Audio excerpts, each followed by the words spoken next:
Welcome dear student, स्वागत आप सभी का बायोलॉजी क्लासेस में। डियर स्टूडेंट, आज हम इस वीडियो में डिस्कस करेंगे वे स्टूडेंट जिन्होंने अपनी बीएससी जो है वो बायो से करी है, वो आगे अपनी मास्टर डिग्री जो है यानी कि पोस्ट ग्रेजुएशन जो है वो आगे कर सकते हैं। उनके पास में 3 ऑप्शन होते हैं, जैसे कि जो उनके ग्रेजुएशन में जो सब्जेक्ट थे उन सब्जेक्ट के अकॉर्डिंग वो आगे अपना कोर्स जो है पीजी का कर सकते हैं। ठीक है, यहाँ पर समझने वाली बात ये है कि जो यूजी है यानी कि अंडर ग्रेजुएशन जो कोर्स है वो यहाँ पर 3 साल का होता है। ठीक है, जबकि जो पोस्ट ग्रेजुएशन कोर्स है वो यहाँ पर 2 साल का होता है। यानी कि अगर आप यूजी देखोगे तो यूजी जो डिवाइड है वो आपका part first BSc, part second BSc और पार्ट फाइनल ईयर यानी कि पार्ट थर्ड बीएससी।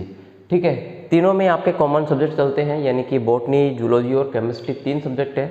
अगर आप इसके बाद में पीजी करते हो तो पीजी में आपके केवल 2 ही साल लगेंगे, यानी कि एमएससी जो प्रीवियस है यानी कि फर्स्ट ईयर और एमएससी जो है वो फाइनल ईयर यानी कि सेकंड ईयर, यानी कि पीजी कोर्स 2 साल में कंप्लीट हो जाएगा।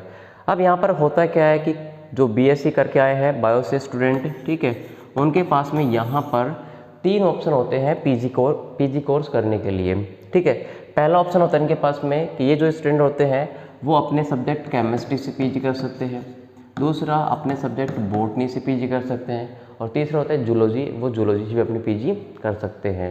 इस वीडियो में हम डिस्कस करेंगे कि वे स्टूडेंट जिनका इंटरेस्ट जूलॉजी के सब्जेक्ट में है और वो मास्टर डिग्री जो है यानी कि जो अपनी पीजी कोर्स है एमएससी जो है वो जूलॉजी से करना चाहते हैं, तो उन्हें पीजी में किस किस प्रकार के सब्जेक्ट जो है वो चूज़ करने होंगे, कितने सब्जेक्ट अवेलेबल हैं यूनिवर्सिटी में, उसके अकॉर्डिंग कौन सा उन्हें चूज करना होगा, ठीक है, कौन सा उनके लिए बेनिफिट हो सकता है और कितने यहाँ पर एग्ज़ाम लगने वाले हैं, पूरी डिटेल की जानकारी हम यहाँ पर डिस्कशन करेंगे।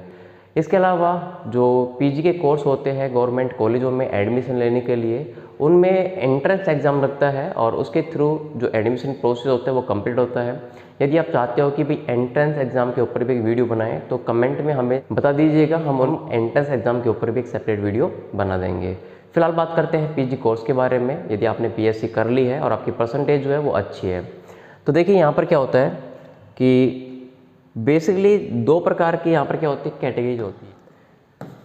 देखिए पीजी कोर्स में क्या होता है, अगर आपको एडमिशन चाहिए, ठीक है, तो 2 बेसिस पे यहाँ पर एडमिशन होते हैं। गवर्नमेंट कॉलेज की बात कर रहे हैं, ठीक है।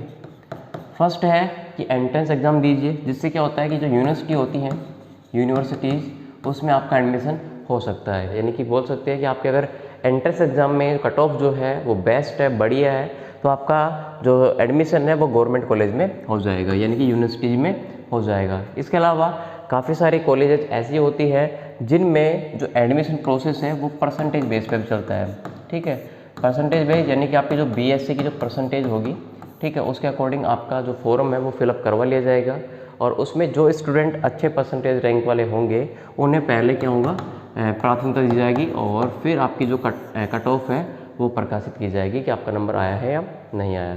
इसके अलावा तीसरा ऑप्शन और बचता है, यदि आप गवर्नमेंट एंट्रेंस एग्ज़ाम से भी एडमिशन नहीं लेते हो और आपकी कट ऑफ परसेंटेज मार्क्स से भी नहीं आती है, तो इसके अलावा तीसरा ऑप्शन हमारे पास में ये होता है कि हम प्राइवेट जो कॉलेज हैं, ठीक है, जो कि गवर्नमेंट यानी कि राजस्थान यूनिवर्सिटी या फिर अदर यूनिवर्सिटी से क्या होती है संबंध रखती है या मान्यता प्राप्त है, अगर उनमें पीजी कोर्स जूलॉजी से अवेलेबल है तो आप उसमें एडमिशन ले सकते हो। वहाँ पर जो फीस है वो अपने कॉलेज के अकॉर्डिंग होती है। ठीक है, तो ये 3 ऑप्शन आपके पास में। फर्स्ट है एंट्रेंस के थ्रू, जिसमें आपको पेपर फाइट करना होगा। सेकंड है गवर्नमेंट कॉलेज में परसेंटेज के बेस पे, ठीक है, और तीसरा है प्राइवेट कॉलेज में, ठीक है, वो अपने स्तर से आप करवा सकते हो। तो इस प्रकार से आपका एडमिशन जो है वो 3 बेसिस पे हो सकता है किसी भी कॉलेज में। नेक्स्ट बात करते हैं यहाँ पर कि यदि आप एमएससी जूलॉजी से करते हो तो आपके प्रीवियस में कौन कौन सब्जेक्ट रहने वाले हैं। और फिर काफ़ी सारे लोगों के दिमाग में एक कन्फ्यूज़न ये भी रहता है कि मास्टर डिग्री जो होती है वो तो एक स्पेशल पेपर से होती है। हाँ ठीक है, स्पेशल पेपर से होती है, लेकिन यहाँ पर 2 ईयर होती है, प्रीवियस ईयर और फाइनल ईयर। तो प्रीवियस ईयर जो होती है ना वो सभी स्टूडेंटों के कॉमन सब्जेक्ट की होती है, यानी कि प्रीवियस में आपके 6 पेपर लगते हैं, वो सभी यानी कि जिस प्रकार बोल सकते अपन एंट्रेंस देने वाले स्टूडेंट होंगे, परसेंटेज बेस से जो एडमिशन लिया है गवर्नमेंट में वो होंगे, और तीसरा प्राइवेट। इन तीनों के जो प्रीवियस क्लास है उसके 6 पेपर कॉमन रहेंगे, किसी भी वे से आप एडमिशन लो।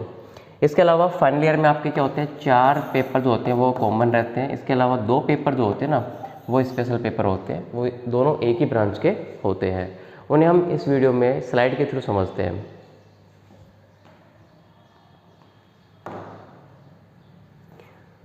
देखिए सबसे पहले बात करते हैं यहाँ पर एमएससी प्रीवियस एग्जामिनेशन के बारे में। वो 2022 हो कोई सा भी हो, ठीक है, सभी के लिए क्या है, सेम है। यहाँ पर क्या होता है कि जो आपके एग्ज़ाम है, ठीक है, वो 2 पैटर्न से लगते हैं कॉलेज में। या तो आप एनुअल सेम से एडमिशन लेकर के अपना एग्ज़ाम कंप्लीट कर सकते हो, या फिर आप सेमेस्टर वाइज, ठीक है, अपना कोर्स कर सकते हो। सेमेस्टर वाइज से मतलब ये होता है कि आपका जो सेमेस्टर है वो प्रीवियस में फर्स्ट सेमेस्टर और सेकंड सेमेस्टर के थ्रू होगा, यानी कि आपको 2 बार एग्ज़ाम देना पड़ेगा। और फाइनल ईयर जब आपकी होगी, ठीक है, तो उसमें थर्ड सेमेस्टर यानी कि फोर्थ, यानी कि 2 ही सेमेस्टर इसमें होंगे, 2 ही सेमेस्टर क्या होंगे, इसमें होंगे। तो टोटल सेमेस्टर की बात करें तो 4 सेमेस्टर में आपकी पीजी कंप्लीट होगी।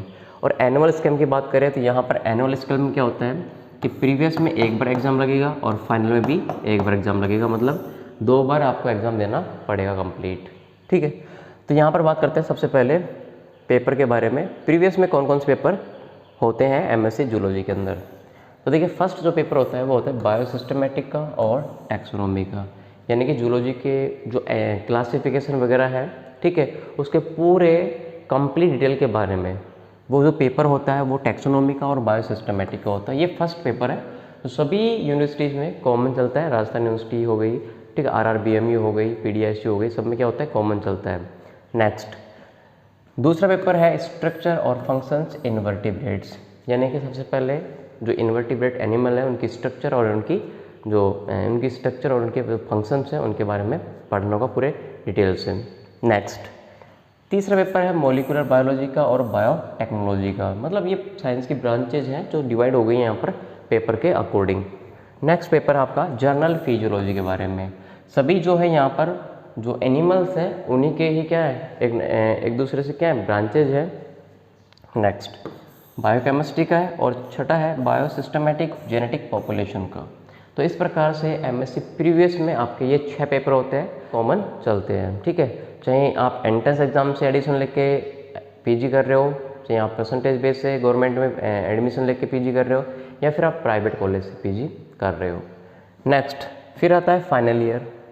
फाइनल ईयर में भी 6 ही एग्ज़ाम होते हैं, यानी कि 6 पेपर होते हैं, लेकिन कॉमन चीज़ ये है कि 4 पेपर जो होते हैं वो सेम होते हैं, ठीक है, एंट्रेंस वालों के भी, परसेंटेज बेस वालों के भी, और प्राइवेट वैसे करने वाले स्टूडेंटों के भी। 5th और 6th जो पेपर होता है ये स्पेशल पेपर के 2 ब्रांच होते हैं।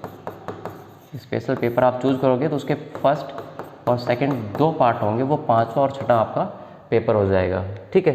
तो पहला पेपर कौन सा इसका, बायोलॉजी ऑफ कोडेट्स, कॉमन रहने वाला है। एनवायरमेंट बायोलॉजी और इथोलॉजी कॉमन है। जीन डिफ्रेंशिएशन कॉमन रहने वाला है। Tools and techniques in biology, यहाँ तक आपके कॉमन पेपर रहने वाले हैं किसी भी प्रकार से आप एमएससी कर रहे हो तो। फिर आता है 5th पेपर स्पेशल पेपर, और 6th भी क्या आता है, स्पेशल पेपर। इसके अलावा आपका सेमिनार वगैरह जो है वो हर साल होता है, ठीक है, जो प्रैक्टिकल वगैरह होते हैं वो हर साल होते हैं, वो सबके क्या होने वाले हैं, सेम होने वाले हैं। अब बात करते हैं कि स्पेशल पेपर यानी कि 5वां और 6ठा पेपर हम कैसे सेलेक्ट करें। तो देखिए ये डिपेंड करता है यूनिवर्सिटी के ऊपर कि आप किस यूनिवर्सिटी से पीजी कोर्स कर रहे हो या एमएससी कर रहे हो, और उसमें कितने स्पेशल पेपर जो है वो अवेलेबल है, कितने से आप एमएससी कर सकते हो, आपके पास में ऑप्शंस अवेलेबल होते हैं। तो यहाँ पर हम बात करते हैं सबसे पहले राजस्थान यूनिवर्सिटी जो है, सबसे बड़ी यूनिवर्सिटी जो है राजस्थान की, उसके बारे में बात करते हैं, और इसमें कितने जूलॉजी से जो स्पेशल पेपर है वो अवेलेबल है। तो देखिए यहाँ पर 9, 1 से और 9 तक के आपके पास में ऑप्शन है, आप इनसे पीजी कर सकते हो एमएससी से सब्जेक्ट से। तो कौन कौन से हैं, पहली जो ब्रांच है वो है कैंसर बायोलॉजी की, ठीक है, यानी कि भाई काफ़ी सारे जो सेल्स होती हैं, एबनॉर्मल सेल्स होती हैं, वो अनकंट्रोलेबली क्या होती है, डिवाइड करती रहती है और बहुत सारे डिजीज़ उत्पन्न करती रहती हैं, जिसमें मोस्ट क्या है, कैंसर है। तो इससे रिलेटेड जो भी फंक्शंस होंगे, जो भी स्टडी होगी ना, वो सारी इसी पेपर में करी जाएगी। दूसरा है सेल मॉलिक्यूलर बायोलॉजी, यानी कि आपको पूरी कंप्लीट सेल के बारे में, सेल के अंदर प्रेजेंट मोल्स के बारे में, यानी कि मॉलिक्यूलर्स के बारे में कंप्लीट इन्फॉर्मेशन आपको इस पेपर से मिलेगी। थर्ड पेपर है स्पेशल डेवलपमेंट बायोलॉजी, यानी कि आप समझ सकते हो कि जो एनिमल्स होते हैं उनका विकास किस प्रकार से होता है। पूरी डिटेल्स आपको इस पेपर से मिलेगी यदि आप इससे क्या करते हो, एमएससी करते हो तो। एंडोक्राइनोलॉजी है, एंटोमोलॉजी है। एंटोमोलॉजी में क्या होता है कि आपको यहाँ पर जितने भी कीट्स हैं, ठीक है, जितने भी कीट्स हैं उन सभी कीटों के बारे में यहाँ पर कंप्लीट स्टडी करनी होगी। नेक्स्ट एनवायरनमेंट बायोलॉजी है, यानी कि पर्यावरण। फिश बायोलॉजी है, ये भी क्या है, कॉमन है। फिश बायोलॉजी मतलब ये हो गया कि जितनी भी यहाँ पर मछलियाँ होती हैं, फिश होती हैं, उनके कंप्लीट डिटेल्स के बारे में आपको यहाँ पर पढ़ना पड़ेगा, ठीक है। नेक्स्ट रेडिएशन बायोलॉजी है और रिप्रोडक्टिव बायोलॉजी है। रिप्रोडक्टिव बायोलॉजी क्या है, यहाँ पर जितने भी एनिमल्स हैं, मोस्टली यहाँ पर ह्यूमन बीइंग जो होते हैं, मैमल्स जो होते हैं ना, उनके रिप्रोडक्टिव फंक्शंस के बारे में कंप्लीट डिटेल्स यहाँ पर क्या होती है, बताई जाती है, उनकी स्टडी की जाती है। तो अगर हमारी लाइफ से जुड़ करके देखें हम यहाँ पर, तो हमारी लाइफ से रिलेटेड कौन कौन से पेपर बेस्ड हैं, रिप्रोडक्टिव है, रेडिएशन है, इसके अलावा एनवायरनमेंट बायोलॉजी है, एंडोक्राइनोलॉजी है, डेवलपमेंट बायोलॉजी है, सेल मॉलिक्यूलर बायोलॉजी है, मतलब ऑलमोस्ट सभी हैं इसमें। कीटों के बारे में काफ़ी सारे जो लोग होते हैं वो कीटों में इंटरेस्ट कम रखते हैं, ठीक है, जबकि ये एनवायरनमेंट में या हमारे बोल सकते हैं ना इकोलॉजी में, कम्युनिटी में बहुत ही ज़्यादा रोल प्ले करते हैं, तो इनका इन्फॉर्मेशन भी बहुत ज़रूरी होता है। अब यहाँ पे क्या होता है कि जो एमएससी आप कर रहे हो फाइनल ईयर, उसमें आपका पेपर 5th और पेपर 6th जो था, ठीक है, ये पेपर जो है वो स्पेशल पेपर के पार्ट थे। यदि आप कैंसर बायोलॉजी चूज करते हो तो कैंसर बायोलॉजी का फर्स्ट और सेकंड पार्ट ये आपके पेपर ऑटोमेटिक हो जाएंगे। नेक्स्ट यदि आप एंटोमोलॉजी लेते हो तो एंटोमोलॉजी का पार्ट फर्स्ट 5वां पेपर हो जाएगा, एंटोमोलॉजी का पार्ट सेकंड आपका 6ठा पेपर हो जाएगा। तो इस प्रकार से आप एमएससी फाइनल में अपना जो स्पेशल पेपर होता है वो सेलेक्ट कर सकते हो। इस प्रकार से एमएससी में हम सब्जेक्ट को चूज कर सकते हैं।